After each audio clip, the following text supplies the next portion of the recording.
Bienvenue sur la chaîne Bonne Nouvelle. La méditation d'aujourd'hui a pour titre « La foi est persévérante ».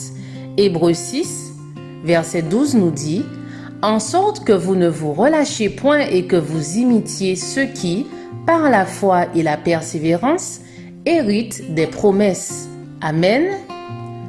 Nous devons nous en tenir scrupuleusement à la parole de Dieu.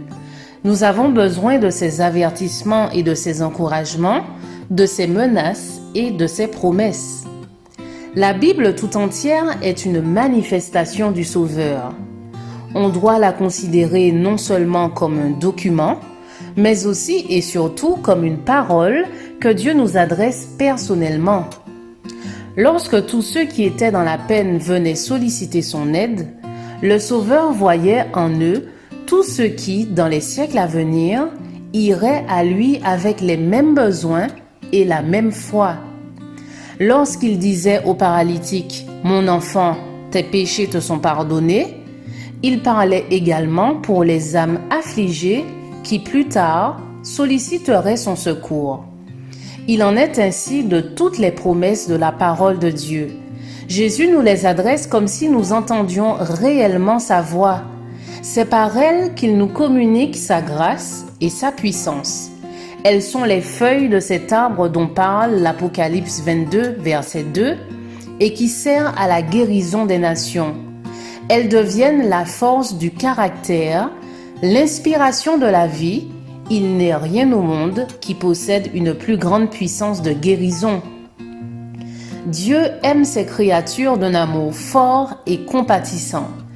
Il a établi les lois de la nature, mais elles ne sont pas d'une exigence arbitraire. Chaque « tu ne feras pas » des lois physiques et morales implique ou renferme une promesse.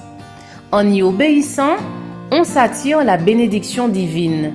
Sinon, c'est le malheur qui en résulte. Les lois divines ont pour but d'amener les enfants de Dieu à vivre plus près de leur Père céleste, qui veut les sauver du péché et les conduire dans la voie du bien, si toutefois ils y consentent, car il n'entend exercer sur eux aucune pression. Nous avons trop peu de foi. Il ne faut pas s'imaginer que pour exercer sa foi, il faille parvenir à un état d'exaltation. Tout ce qui nous est demandé, c'est de croire à la parole de Dieu, tout comme nous avons confiance les uns dans les autres. Il a parlé et il accomplira sa parole. Appuyez-vous calmement sur sa promesse, car il pense ce qu'il dit. Je vous souhaite une excellente journée. Que la grâce de Jésus-Christ repose sur vous.